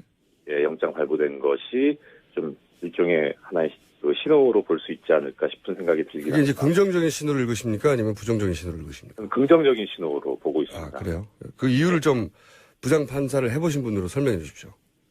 일단 통상적으로 이 구속영장 청구 사건이 판사 혼자 하는 단독 판사 관할 사건인데요. 네. 그런데 이제 아시다시피 서울중앙지방법원 같은 경우에 3사람의 영장전담 판사가 있거든요. 네. 그러면은 관행적으로 네. 한 사람이 결정해서 한 사람 명의로 나가기는 하지만 네. 나중에 이게 재청구가 됐을 때 처음에 기각했다가 재청구되면은 다른 나머지 2명이. 근무하고 있는 판사가 네. 다 같이 근무하고 있는 판사가 그대로 발부하는 게 모양새가 이상해지니까 그렇죠. 통상적으로 사전에 좀 논의를 하거든요. 음. 일반적으로는. 네. 그래서 사안이 크면 클수록 더욱 오래 논의하겠군요. 더 그렇고요. 예. 네. 그래서 처음에 구속영장 청구가 기각됐을 때 이게 재청구해도 쉽지는 않을 것이다. 네. 라고 하는 게 일단은 그렇게 의논을 하기 때문에 그래서 다시 재청구를 하더라도 발부가 쉽지는 않겠다라고 생각을 했는데 이렇게 한 사람 명의로 나왔지만 실제로는 사안이 중대할수록 세 사람이 같이 이미 의논해서 냈던 것을 네, 이제 똑같은 사람한테 이제 재청구할 수는 없으니까 나머지 두 사람한테 갔을 때 네. 3인 동료가 같이 의논해서 기각했던 거를 예, 또 다시 재청구된 거를 그때는 발부를 해버리면 네, 이게 이제 앞뒤에서 자기들이 논리 앞뒤 안 맞으니까 그렇죠. 네, 그래서 또다시 기각될 가능성이 더 높다고 이제 보셨었고 예. 네. 그런데 최경희 총장 같은 경우에는 지금 재청구돼서 발부된 거니까 예. 어떻게 보면은 특검에서 수사를 좀 더 보강을 충실하게 잘 했다고 해석이 될 수도 있지만 네. 또 어느 한편으로는 법원에서 이제 입장을 그쪽으로 정한 것이 아닌가 그렇게 해석될 여지가 있거든요. 첫 번째 이제 긍정적인 신호로 해석하는 거는 특검이 보강을 잘 해서 플러스 네, 기존에 자기들이 한번 3인이 의논해서 기각시켰더라도 네, 보강만 충분하다면 다시 발부할 수 있는 것으로 입장을 정한 게 아닌가. 예, 그렇습니다. 네, 그러니까 이렇게. 일종의 특검이 이제 법원으로 하여금 다시 발부할 수 있는 이번에는 발부할 수 있는 명분을 만들어준 그러니까 상황이 아닌가 싶고요. 또 한 그게 이제 가지 하나의, 제 해석은 어떻습니까? 저도 그런 면도 있는 것 같고요. 설명을 듣고 보니 또 하나는 이제 지금 사람들에게 초미의 관심사 최경희 네, 총장은 구속 영장을 발부하고 그렇게 부담을 좀 덜고 이제 이재용 부회장은 봐라 최경희 총장은 제대로 보강이 됐기 때문에 청구했지만 이건 또 충분한 보강이 아니어서 기각한다 이렇게 알리바이용으로 네. 예. 그거는 충분히 이제 그런 추론도 합리적으로 가능하긴 한데 네. 그런데 이제 저는 하나 좀 의구심이랄까 걱정스러운 부분은 네. 이재용 부회장만 청구가 된 것이 아니고 그렇죠. 예, 삼성 임원 한 분이 더 청구가 됐지 않습니까? 네. 둘 중에 한 그래서- 사람은 최소한 하겠다는 의지 같아요. 예. 네. 그래서 그렇게 보면은 법원 입장에서 두 사람 중에 한 사람 정도만 발부하는 쪽으로 갈 수도 있지 않겠나. 예. 예, 그런 이런 경우에 둘 다 기각시키기 쉽지 않을 것이다 이렇게 보시는 거죠. 그러니까 예, 특검 입장에서도 적어도 한 사람 정도는 나오지 않겠느냐. 그러니까 뭐 어떤 예비적인 그런 느낌으로 네. 예, 그렇게 한 것 같아서 그런 측면에서 보면은 특검이 좀 자신이 없지 않나 하는 그런 느낌도 없지 않아 들긴 합니다. 자신이 없지 않냐. 저는 해석을 어떻게 했냐면, 아니, 이 정도로 보강해가지고 두 사람을 쳤는데, 둘 중에 한 사람은, 하겠지. 둘 다 하나 보자. 이런, 거꾸로 자신감을 읽었는데요. 그러니까 둘 다 기각하지는 못할 것이다는 그렇죠. 거는 맞는 것 같은데, 예. 둘 다 할 것인가는 특히 이제 사실 관심사는 이재용 부회장 쪽이니까요. 그렇죠. 이재용 부회장이 가능하겠는가. 근데, 어떻게 보면은 이재용 부회장이 주장해온 방어 논리하고 방어 논리가 이제 자기는 몰랐고 네. 부하 직원들이 했다는 거니까 네. 그 논리에 따르면 둘 중에 부하. 한 사람은 발부가 돼야 되는 거니까요. 네. 그러면 예, 부하만 발부되는 건데, 만약 네. 그런 가설하에서라면, 물론 이건 다 네. 전망입니다. 아무리 이제 부장 판사를 하셨어도 사실은 지금 당장 이제 결정할 분은 아니니까요. 전망일 수밖에 없는데 저희보다는 훨씬 이제 법원의 분위기를 잘 아시니까. 예, 그리고 결정적으로 처음에도 발부될 줄 알았는데 그런 일이 벌어질지 몰랐기 때문에 그렇죠. 제가 전망하는 것이 얼마나 신빙성이 있을지 모르겠습니다만 다만 이제 그런 분위기는 읽을 수 있을 것 같습니다. 그러니까 아까 말씀드렸던 대로 세 사람이 의논을 해가지고 처음에 기각이 된 거라서 예. 그런데 지금 2월 20일자로 법원이 정기 인사가 돼서 아마 업무가 변동이 있을 겁니다. 직전이군요, 인사. 예, 직전입니다. 지금 그래서 저는 처음에 전망하기를 2월 20일 이후에 재청구를 하지 않겠느냐. 지금 한번 기각했던 팀이 그대로 온전한 상태인데 다시 그 속에 술을 던진다는 거는 좀 위험 부담이 있을 거다 생각을 했는데 예. 한편으로는 이렇게 좀 빨리 재청구가 된 것은 특검 입장에서 보면 네. 어떻든 지금 28일이 수사 기한이지 않습니까? 그렇죠. 연장될 가능성이 그러면- 지금으로서는 크지 않고. 예, 거의 없고. 그래서 20일 이후에 구속영장을 청구해서 발부를 받는다고 해도 중요한 거는 기소를 하는 게 중요한데요. 네. 수사를 해서 기소를 할 시간이 없기 때문에 그래서 이 얘기는 특검 수사 시한이 연장되지 않을 거라고 하는데 상당히 특검 쪽에서도 그 방점을 두고 있는 것이 아닌가 그런 걱정스러운 생각이 듭니다. 특검 입장에서는 자기들 마음대로 할 수는 없는 것이고 자기들 입장에서는 주어진 확보된 시간 안에서 최선을 다한다. 이런 시간표대로라면 지금 안 하면 안 되는 거죠.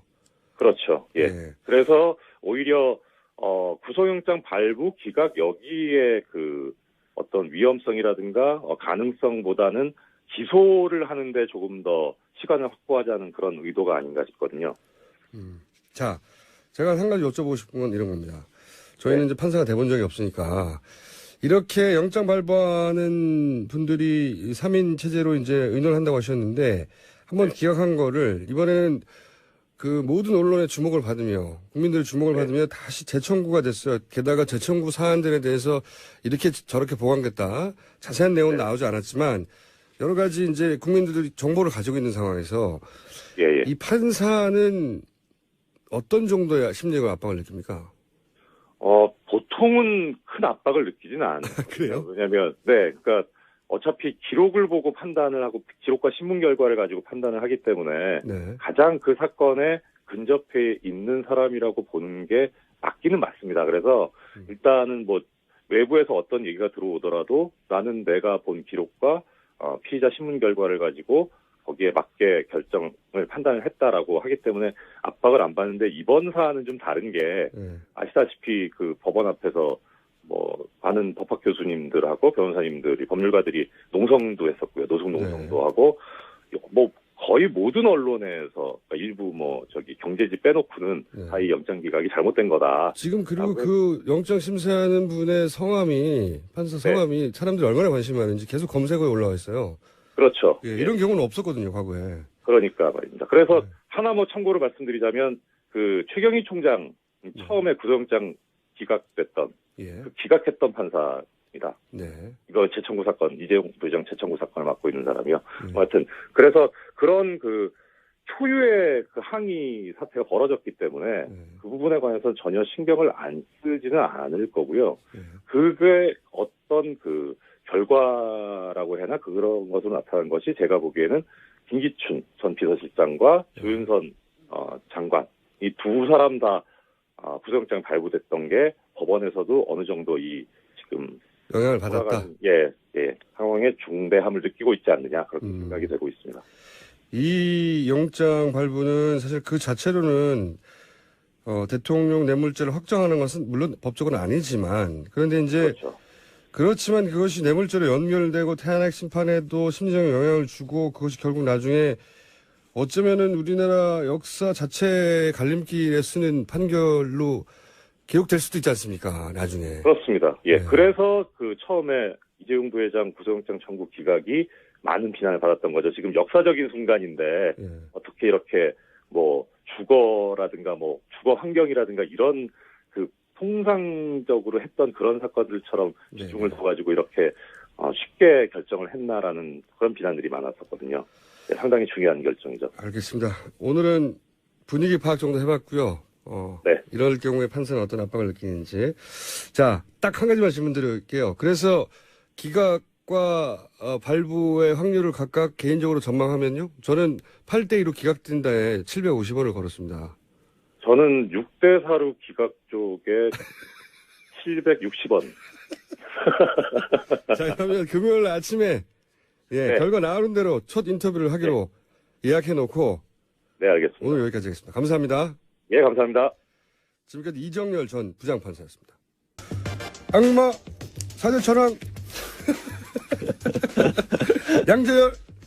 양재열이 아니죠. 양지열 변호사입니다. 양지를 지향하는 변호사 양지열입니다. 양지밖에 모르는. 그렇죠. 따뜻한 곳만 알고 음지의 세계를 모르는. 어둠의 세력은 잘 모르는. 음지의 진행자 제가 양지의 변호사 양지열과 함께. 아니 근데 제가 오늘 아침에 변호사님에게 잠깐 여쭤볼게요.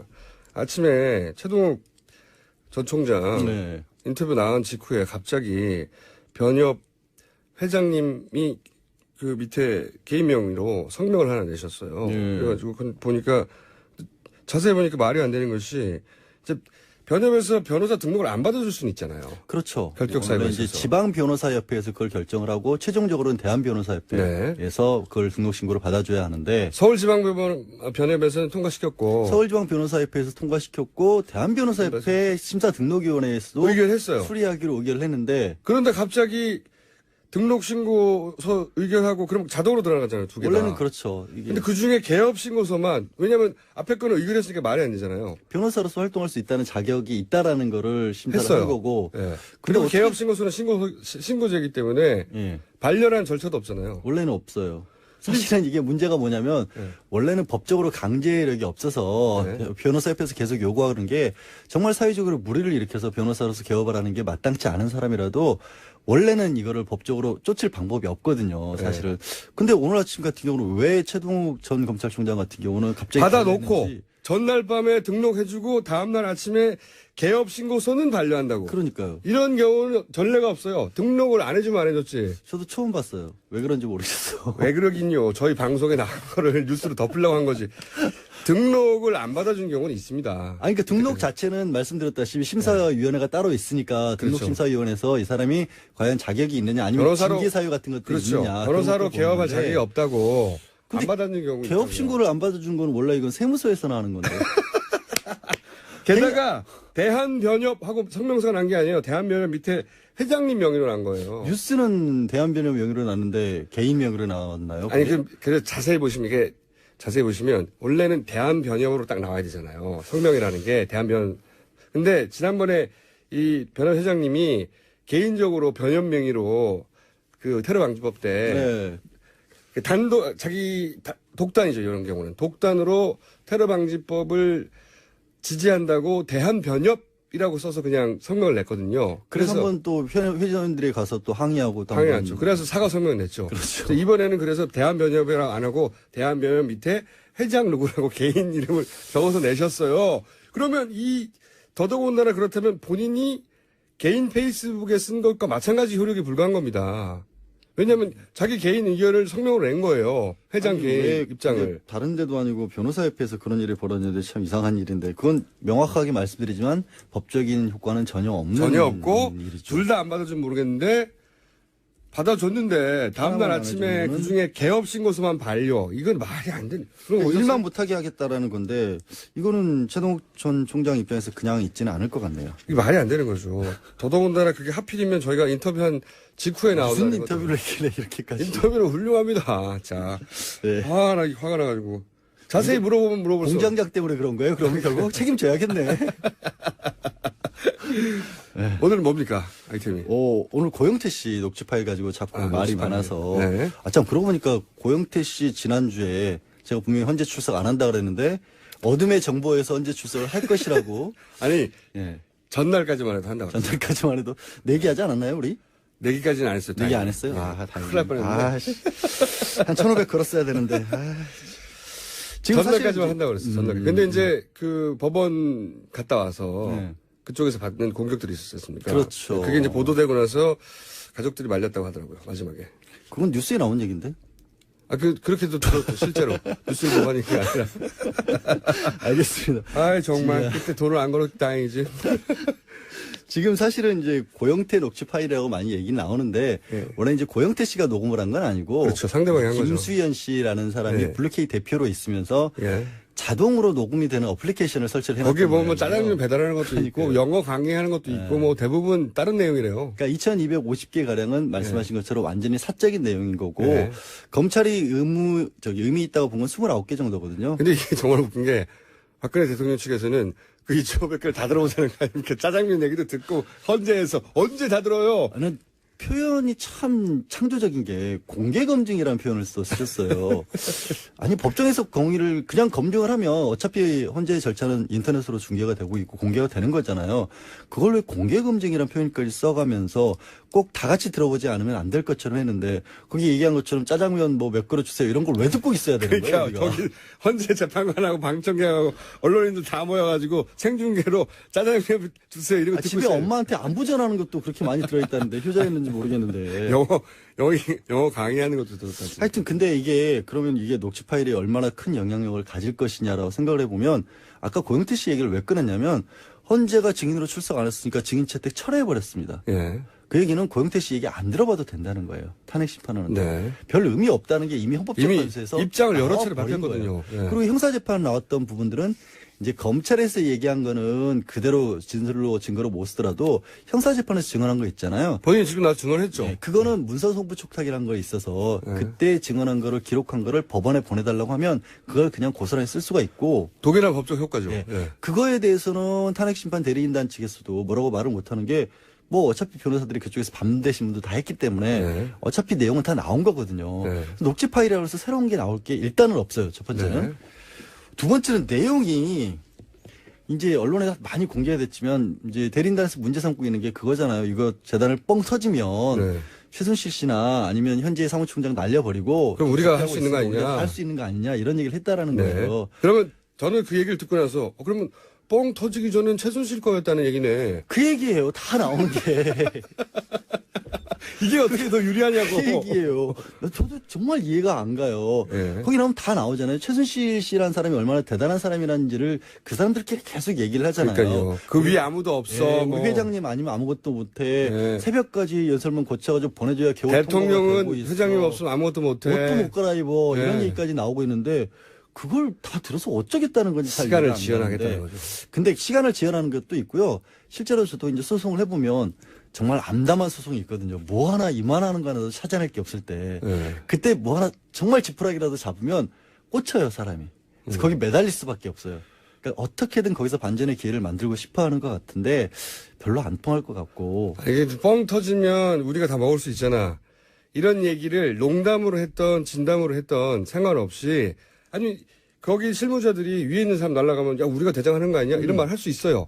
그 나쁜 의도든 좋은 의도든 무슨 의도든 간에. 근데 이 재판에서 중요한 건 그게 아니고 이 사람이 그런 마음을 먹었냐가 아니라 뻥 터지기 전에는 그러면 최순실 거였다는 얘기가 그 안에도 나오잖아요. 그러니까 그 얘기를 다 최순실 씨를 어떻게든 동원해가지고 고영태 씨한테 형이라고 부르면서 최순실 씨 회장님 또 어떻게든 바람을 넣어서 이 사업이 좀 하게 해달라. 그럼 최순실 씨가 결국에는 다 힘을 썼다라는 얘기가 거기서 나오고 일관되게 있고. 나오는 거죠. 그리고 이제 이게 농담이냐 진담이냐는 얘기를 했을 때 고영태 씨도 그랬잖아요. 본인이 언론 인터뷰를 통해서 내가 의인도 아니지만 쓰레기도 아니다. 네. 그리고 분명히 부정한 이익을 찾으려 했었다. 그건 맞잖아요. 인정해야 네. 되잖아. 약간의 공범으로서의 노릇을 했으니까 내부 고발도 할 수 있는 거지. 그럼 아무것도 모르는 사람이 선량한 사람이 어떻게 정보를 알겠어요. 그걸 이제 흐트론을 잡는 건데 제가 참 어제였나요? 김진태 의원이 기자회견 해가지고 7가지 혐의를 들어가면서 구속 수사를 해야 한다라고 주장을 했지 않습니까? 네. 그 얘기를 들으면서 참 답답했던 게 이분이 부장검사에서 지청장까지 하신 분이지 않습니까? 검사로서. 공안검사로 빛나는 경력을 그리고 쌓으신 분이죠. 법제사법위원회 간사를 맡고 있습니다. 대한민국의 법을 주무르는 분이에요. 네.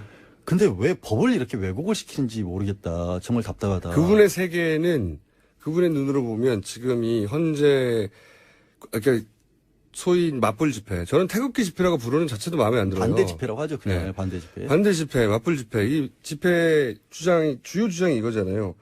이 탄핵 심판 자체가 국가 전복 기도라는 거 아닙니까? 내란이라는 거죠.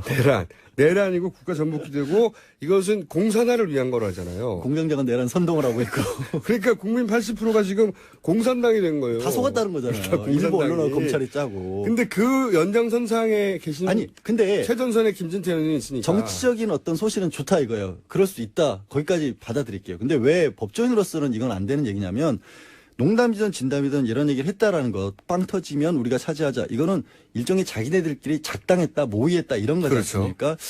근데 이런 모의와 관련돼서 법조계에서 이제 가장 먼저 정말 신입생 때 배우는 게 한탕하자 사건이라는 사건이 있어요. 한탕하자 사건. 뭐냐면 군인들끼리 저녁 앞두고 예. 야 우리 저녁하고 할 일도 없는데 무기 탈취해가지고 예. 나가서 하이나 산탕하자. 한탕하자. 자기들끼리 모의를 한 거예요. 모의. 그게 군 검찰에 발각이 된 거예요. 오케이 사전에. 예. 예. 무죄 받았어요. 왜? 모의만 갖고는 강도 예. 같은 거 이런 거 하기는 너무 구체적인 계획이 하나도 없었다. 그렇지. 그러니까 강도는 사실 이런 얘기는 우리는 자주 하거든요.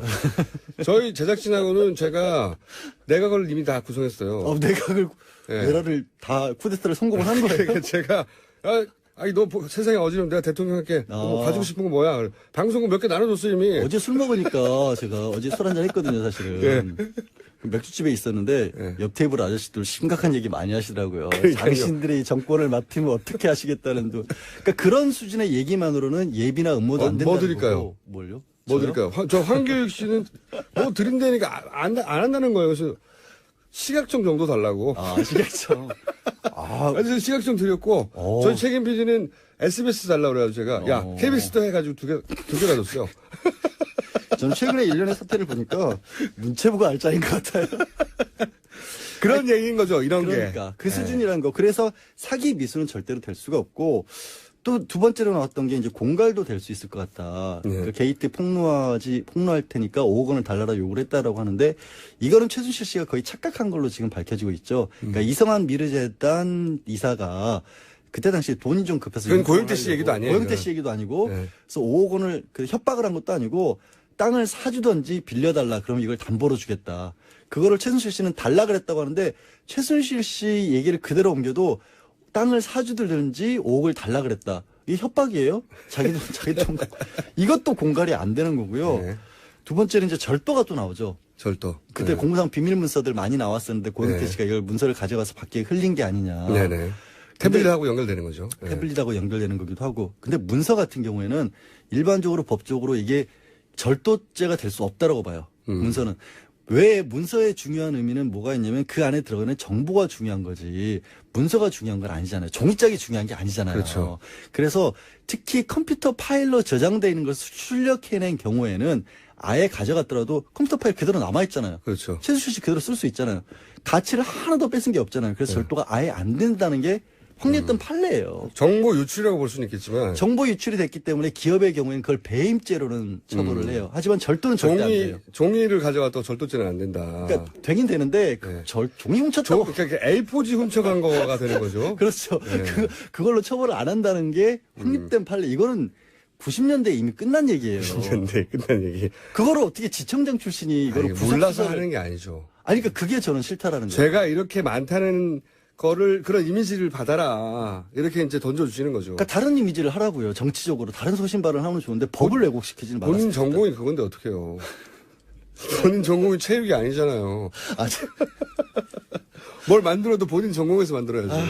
그러게요. 그래서 이제 이렇게 이제 검찰까지 한 분이 이런 얘기를 하면 이제 이 맞불 집회에서 그런가 보다. 속짓하실 수 있죠. 그렇죠. 아니 그게 아니라 김진태 의원에 대해서는 정말 진짜 의인으로 정말 최고의 어떤 뭐 지도자로 그렇게 추앙을 받는 상황인데 추앙을 할 때 하더라도 정치적인 걸로 모르겠지만 법적으로는 다 틀린 얘기라는 걸 알고 하셨으면 좋겠습니다. 자, 법적으로 고영태 씨 관련해서 뭐 공갈인이 등등 모의 이게 다 말이 안 되는 거다. 네, 혐의점이 이게 어려워요. 법정에 가면은 다 무혐의로 떨어지는 거다. 아니, 기소 자체를 안 하죠 검찰에서도. 기소 자체를 안 기소 자체를 한다. 안 하죠. 본인도 이거는 모를 뭐. 리가 있습니까? 그러니까 특혜를 주는 게 아니라는 걸 설명을 드린 거고요. 평생 검사했는데. 그 마지막으로 제가 어제 되게 황당한 얘기를 들어가지고 요새 어제 황당한 얘기가 한두 개가 아니고 헌법재판소에서 황당 안 하기만 해봐라. 한번 황당 시켜주세요 저를. 그러니 기자들이 물어본 거죠. 이제 이동업 전 재판관이 갑자기 변호사로 들어가니까 예, 헌법재판관 출신이네. 헌법재판관 출신이 1년 6개월 동안이나 이정미 재판관이랑 같이 일을 했는데 네. 이게 혹시 헌법재판소의 그 재판에 불공정한 영향을 끼치는 게 아니냐라고 기자들이 동료였기 물어봤다는 때문에. 거예요. 동료였으니까. 네. 그랬더니 대리인단에서 나온 답변이 혹시 불공정한 그런 어떤 우려가 있으면 이정미 재판관이 빠져라. 아니 이게 도대체 훌륭해. 법치도 이 정도 수준이 돼야 되는 겁니다. 아니 나는 자. 진짜 변호사로서 반성했어요. 이런 생각도 할 수가 있구나. 나 이거 야, 나 황당 성공했어 진짜. 성공했어요. 예. 아. 인정. 나 어제 생방송 도중에 이 얘기 듣다가 진짜 나는 한참 멀었다 변호사로서 수준이 이 정도는 아니, 그러니까 돼야지 변호사다. 변호사를 선임했는데 이 변호사가 과거에 동료였기 때문에 네. 혹시 그 재판에 영향을 공정성에 영향을 미칠 아무래도 동료니까 그렇죠. 런 우려가 있지 않냐고 물어봤더니 아니 그런 우려가 있다면은 이정미 동료였으니까 이정미가 빠져. 그러니까 네가 가라. 아무런 근거 없이 아니 이건 뭔지 나 진짜 이게 해석이 안 돼가지고요. 제가 그런 일들이 벌어지고 있습니다. 아니, 저는 진짜. 근데 이제 박근혜 대통령 사실 대변인단은 일부러 그러는 건지. 아니, 박근혜 대통령이 유리한 걸 하나도 안 해요. 법정에서는 유리한 건 오로지 하나입니다. 태극기 펼치죠. 태극기. 유리한 건 오로지 하나예요. 길게 느리기. 이것만 하고 계세요. 아니 그래도 어제 이동업 재판관 전 재판관 들어왔을 때는 강은원 재판관도 얘기는 했어요. 그래도 이 재판관이 들어오니까 그나마 이제 헌법재판 같이 좀 돌아간다라는 얘기까지 했어요. 법리로 사실은. 다투는 게 법리 됐다. 얘기가 조금이라도 나온다. 네. 그전에는 태극기 걸고 막 2천 몇백 개 하자 그러고. 그래놓고 밖에 나가서 재판관 빠지라고 한 거예요. 야, 저는 이런 것을 호연직이라고 봅니다. 얼마나 과감하면 확 질러버리는 거지. 아, 틀림없이 제가 보기에는 다음 주 주말 이 맞불 집회에는 이정미 재판관 퇴임하라는 얘기가 이번 주 토요일 날? 이번 예. 주 토요일 날. 그쪽 맞불 집회에서는 알겠습니다. 더 이상 할 말이 없어서 저 이제 갈래요. 네, 지금까지 양재만서 활동하시는 양지를 지향하는 예, 양지열 양지에서 양지를 지향한다는 게 문제예요. 뭘 그게 문제예요, 그게. 자, 양지열 변호사였습니다. 감사합니다. 네, 고맙습니다. 자, 지난주에 저희가 한 주 건너뛰었습니다. 이번에 시간을 기다린 분들이 굉장히 많아요. 원정호 씨, 과학하고 앉아있네, 나오셨습니다. 네, 안녕하세요. 오늘은 뭡니까? 일단 전 미래창조과학부를 가지겠습니다. 미래창조과학부요? 제가 가진다고요. 아까 그 얘기를 하시길래. 아까 나눠줄 때? 네, 미리 좀 기쯤 해놓으려고요. 아니, 그거 하나만 하시려고? 딴 것도 할까요? 문체부에서 돈 많이 나올 것 같은데. 네, 그것도 참고해 보고요. 예. 일단은 방송국은요? 방송국은 교통방송이요. 교통방송? 네. 교통방송은 놀린 분들이 많아요. 교통방송 이미 배정됐어요. 이미. 저희 작가한테 배정됐고요. 자, 오늘 주제가 뭡니까? 네, 2주 만에 찾아뵙는데요. 오늘도 늘 그랬듯이 우리가 알아두면 좋은 과학 지식, 순수한 과학이죠. 네, 과학 상식과 함께 하겠습니다. 네. 요즘 건조한 겨울 끝물에 이제 불조심에 긴장을 늦추지 말아야 할 때 아니겠습니까? 예. 좀 전에 양절 변호사님하고도 그런 얘기를 하셨더라고요. 특히 올겨울에는 이 맞불이라는 말이 많이 맞불 집회, 등장했잖아요. 태극기 집회, 반대 집회. 네. 그래서 이 맞불의 과학과 함께 맞불의 과학. 듣기만 해도 재밌을 것 같아. 맞불의 과학. 그리고 우리가 필수적으로 알아야 하는 소방 상식에 대해서 소방상식에 대해서. 이야기를 네. 나누겠습니다. 맞불의 과학. 네. 먼저 이제 불을 끄는 일, 이제 소화의 원리에 대해서 좀 소화의 말씀드릴게요. 이거는 뭐 진짜 과학인데요. 소화에 크게 세 가지 방법이 있습니다. 네. 첫째는 냉각 소화라고 하는데 이거는 타고 있는 물질을 발화점 이하로 온도를 낮추는 거예요. 물 뿌리는 것 같은 거. 그렇죠. 네. 네. 물 뿌리는 게 바로 대표적인 냉각 소화인데 왜 큰 불이 났을 때 소방호스로 물을 엄청 뿌려도 불이 잘 안 꺼지지 않습니까? 네. 그때는 물의 양이 발화 지역 전체 온도를 낮추는데 부족하기 때문에 그렇겠죠. 온도가 안 내려가기 때문에 불이 쉽게 안 꺼지는 거고요. 두 번째는 질식 소화입니다. 이게 거품 같은 거 뿌려주는 거? 네, 산소 유입을 막아주는 건데 소화기 원리가 되게 이런 거죠. 그러니까 거품이나 이산화탄소 같은 것을 쏴서 네. 불이 붙은 것을 덮어서 그렇죠. 산소가 차단되게 하는 거죠. 왜 잿더리 뚜껑 덮으면 담뱃불 꺼지는 게 바로 이 원리인데. 그것까지는 이해가고요. 네. 지난번에 저 촛불 집회, 촛불 끄는 법 말씀드릴 때 제가 한국물리학회 자문을 받아서 광화문 광장 전체를 이불로 덮어야 된다고 말씀드렸잖아요. 네. 이게 바로 전형적인 질식소화법입니다. 근데 사람이 질식할 위험도 있다는 점에서 상황에 따라 유의해야 하는 것도 짚어봤었고요. 세 번째는 뭡니까? 세 번째가 바로 오늘의 주제, 제거 소화입니다. 제거 소화. 이거 처음 들어보셨을 거예요, 아마. 이게 기본적으로 실제 있는 소화법인 거죠, 제거 소화. 네, 그럼요. 이 세 가지가 이제 대표적인 소화법인데. 이런 거 아니에요? 불나면 미리 불에 탈 부분들을 다 태워 없애버려가지고 불이 그렇습니다. 번지기를 차단하는 산불 났을 때 이렇게 네, 하는데. 네. 한마디로 탈 물질을 미리 제거해버리는 건데요. 네. 이게 어려운 예는 맞지만 지난번 또 촛불 얘기할 때 왜 바람으로 끄는 이야기 드릴 때 바람을 불어서 심지를 타고 올라온 파라핀을 날려버린다고 얘기를 드렸을 거예요. 이게 이제 타는 물질 제거한 경우입니다. 그래서 바람 불어서 촛불 끄는 것도 제거 소화가 되는 거고요. 맞불이 바로 이 방식입니다. 그렇죠. 지금 네. 그 국민들이 촛불 집회를 하는데 네. 그 촛불 집회에 대해서 맞불을 놔서 그렇죠. 촛불 집회를 제압하겠다 이런 그런 거죠. 생각이죠. 네. 불이 진행하는 방향 쪽에 먼저 불을 놓고 탈 것을 태워버리면 모든 불이 탈 게 없어서 꺼져버리게 되는 건데요. 그게 이제 제거 소화다. 네네. 맞불 집회는 이 소화의 관점에서는 제거 소화에 해당합니다. 일종의 분류적으로. 예. 근데 이게 우리 일반적인 생각과 달리 이 맞불이란 건 원래 실제 화재에 비해서 훨씬 작은 불을 사용해야 되는 겁니다. 그렇죠. 네. 큰 불이 뭐 의미가 없잖아. 맞불 하면 마치 이제 1대1로 이렇게 상대하는 것 같지만 그게 아니고요. 굉장히 작은 규모의 불을 붙이는 거고요. 그래서 예를 들어 촛불이 100만이면 맞불은 1000. 네. 이 정도 수준이 되어야 그 맞불로서 효과가 있습니다. 그 이상이 되면 맞불의 의미가 없을 뿐만 아니고 아주 위험해지죠. 네. 네. 그래서 사실 맞불은 굉장히 어려운 진화 방식입니다. 바람의 세기, 방향, 탈물질의 분포와 종류, 맞불의 크기와 범위 네. 이런 것들을 아주 과학적으로 판단하지 않으면 맞불을 함부로 놨다가 오히려 촛불이 더 커지는 화재가 더 커지기 십상입니다. 화재가 더 커지는. 네네. 그래서 이 맞불을 놓을 때는 굉장히 조심을 해야 되고요. 미국의 경우에는 소방국장이 단독으로 맞불을 명령할 수 없게 돼 있어요. 위험해서 방식 네. 자체가 그 불을 더 지역에- 키울 수도 있다. 그렇습니다. 굉장히 위험하기 때문에 그 지역의 관련자들이 함께 결정을 합니다. 그만큼 위험하고 자칫하면은 초가삼간 다 태워먹는 아주 우매한 짓이 될 수 있는 게 바로 이 맞불이 되겠습니다. 그러니까 이제 이 맞불을 정확하게 구사하지 않으면 오히려 오리지널 불을 더 키운다. 그렇습니다. 네. 네. 그런 상황이 되어 갈랑말랑하고 있는 중이에요, 지금. 예, 그래서 안 그래도 그것 때문에 제가 이 소방 상식으로 이렇게 말씀을 드리는 건데요. 게다가 이 맞불을 붙이면서 뭐 불이 붙기 쉬운 깃발 같은 걸 잔뜩 들고 다닌다거나 아니면 술에 잔뜩 취한 음주 맞불 혹은 폭력 맞불 폭력 맞불. 또 이 불의 성질에 대해 충분히 숙지하지 못한 요원들이 일당을 받고 투입된다거나 이런 일은 화재를 훨씬 더 키우는 위험한 결과로 이어질 수 있죠. 제가 그 말씀 하시니까, 네. 제보받은 몇 가지가 있는데, 네. 아마도 이제, 이 소위 말하는 지금 맞불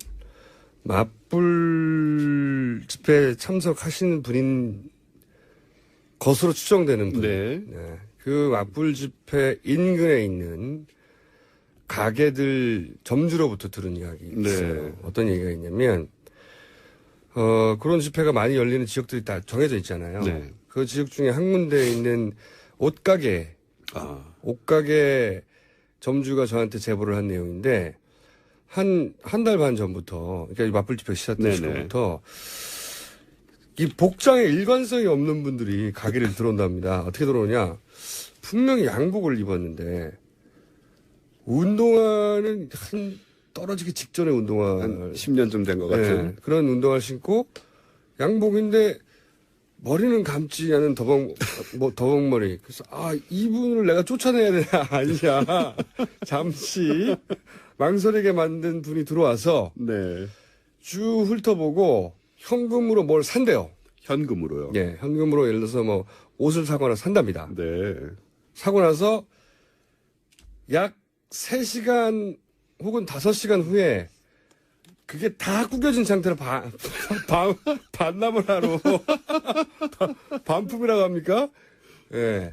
마음에 안 든다고 반품으로 오시는 분들이 그렇게 늘어났답니다. 글쎄 좀. 그래서 그분들이 듣고 보니까 네. 그분들이 그분이라는 거를 자기들도 느끼는군요. 최근에 깨달았다고. 네. 그래서 그 주변 가게들한테 자기가 물어보니 주변 가게들도 비슷한 일을 겪고 있다고요. 그러니까 거기 와서 현금으로 옷을 산 다음에 그 옷을 착용이 한 게 틀림없는데 무슨 일을 했는지 그 옷이 다 들어오진 상태로 와가지고 반품을 하는데 안 해준다 그러면 그렇게 난리를 친 다음에 역정을 내시고. 네, 역정을 내시고 반품을 완성하시는 게 간다고 하네요. 그런 분들이 바로 제가 우려했던 그 불의 성질에 대해 충분히 숙지하지 못한 초심 요원들? 초심 네, 요원들. 이런 분들이 아닌가 이렇게 의심해봄직하죠. 제거 소화를 하려다가 발화를 하게 된다. 네. 뭐 그런 이야기네요. 게다가 이런 분들이 이제 의식이 부족하기 때문에 쓰레기를 아무데나 버리고 네. 이러다 보면 그런 지역에서 또 불이 일어날 수 있는 가능성이 크기 때문에 굉장히 조심해야 되는 것입니다. 이 방송을 혹시 들으신 그 기자분들이 있으면 그 집회가 집중적으로 열리는 곳 주변에 옷가게나 이런 데 한번 집중 취재해 보세요. 거기 들어가가지고 옷을 입고 분명히 서너 시간 후에 바로 반납하는 분들이 최근 주말에 급증했다고. 그래서 장사가 장사가 안 돼가지고 요즘. 예. 그 촛불 집회 쪽 분들은 장사가 잘 돼서 굉장히 환호하셨잖아요. 예. 근데 맞불 집회 열리는 인근에 특정 연령대 분들이 집중적으로 와가서 옷 사입고 그 옷을 반품한답니다. 서너 시간 후에. 꼭 현금으로 낸대요. 네. 예. 그 뭐 현금으로 내신 데는 이유가 있겠죠. 옷을 거기서 그분의 이제 정리에 따르면 이유는 알 수 없으나 깨끗한 옷을 사입고 갔다가 돌아와서 옷을 반품한다는 거죠. 꼭 현금으로 낸대요. 카드를 안 내고. 네, 이런 분들 조심해야 됩니다. 그리고 신발이 특징은 신발이 더럽답니다. 매우. 네. 예, 소방상식으로 다시 넘어가세요. 그래서 이제 이런 잘못된 맞불질 잘못하면은 이제 그 홀라당 다 태워먹는 그런 사태가 벌어지고 있기 때문에 이런 대형 화재로 연결되지 않도록 우리가 이 건조한 겨울철에 주의를 해야 되고요. 네. 또 얼마 전에 보니까 모 보수 정당이 이름을 바꾸면서 상징을 횃불로 정했더라고요. 맞아요. 네. 이런 횃불질이야말로 더더욱이나 그 나라를 홀라당 태워먹을 수 있는 굉장히 위험한 그래서 저도 인상이었습니다. 네, 여러 가지 인상적이었어요. 의미로 횃불을 했다는 게. 그렇죠. 북한 주체탑? 그거 듣고 보니 그러네요. 비슷해요. 예, 되게 비슷해요. 그 레닌 횃불하고도 비슷하고 예. 해서 이 정당이 우리 자유민주주의 사회에서 어떤 잘못된 이념을 지향하고 있는 것은 아닌지 그런 의심도 좀 들었고요. 상징물만으로 그렇게 생각하면 안 되죠. 네. 제가 좀 오해를 한 것 같군요. 자, 그럼 마지막으로 겨울철 불조심에 관해서 네. 간략하게 정리해 주십시오. 정리하자면 맞불은 웬만하면 써서는 안 된다. 네. 그리고 붙여도 아주 작게 조심스럽게 붙여야 우리가 큰 재앙을 예방할 수 있다. 큰 불로 번지는 것을 막을 수 있다는 거죠. 그렇습니다. 네. 근데 저도 어릴 때 촌에서 네. 산불이 나서 그 산불을 동네 사람들과 함께 끌어간 적이 있어요. 촌에 사셨어요? 초등학교 때까지는 촌이라고 할 수 있죠. 네. 촌에 살았는데 그 산불이 내가 직접 겪어봐서 갑자기 생각나서 말하는 건데 불이라는 게 굉장히 무섭습니다. 네. 분명히 눈앞에서 이렇게 물을 뿌려서 지나갈 수 있을 것 같은데 살짝 바람이 불면 마른 나무와 함께 사람 키 몇 배로 확 올라가요. 순간적으로. 그리고 이제 소위 말하는 이 맞불, 그 띠를 만들어가지고 그렇죠. 그 주변에 이제 태워서 안 내려오게 하는 거는 일반인들이 못 해요. 네. 사람 돈 주고 사야 돼요. 네. 그러니까요. 근데 이분들 지금 돈 주고 사시는 분들이 설마요. 그런 일은 없고요. 네. 그분들이 가지고 있는 특징 중에 하나가 집회 직전에 새 옷을 입고 싶어 하신다는 건 있는 것 같아요. 제가 보니까. 집회를 좀 한다고 옷이 그렇게 구겨지나요? 그리고 이해가 안 되는. 저도 그건 이유는 모르겠는데 그건 이제 점주가 저한테 제보했던 건에 네. 보면은 옷은 뭘 했는지 옷이 이렇게 들어오셔서 꾸깃꾸깃 해진다면 그걸 반품하면 어떻게 받으란 말이냐. 네, 재미있는 사회 현상인데 어쨌든 간에 불조심해야겠습니다. 알겠습니다. 네. 지금까지 원정우 씨였습니다. 감사합니다. 저도 오늘은 여기까지 하겠습니다. 내일 다시 뵙겠습니다. 김어준이었습니다. 안녕.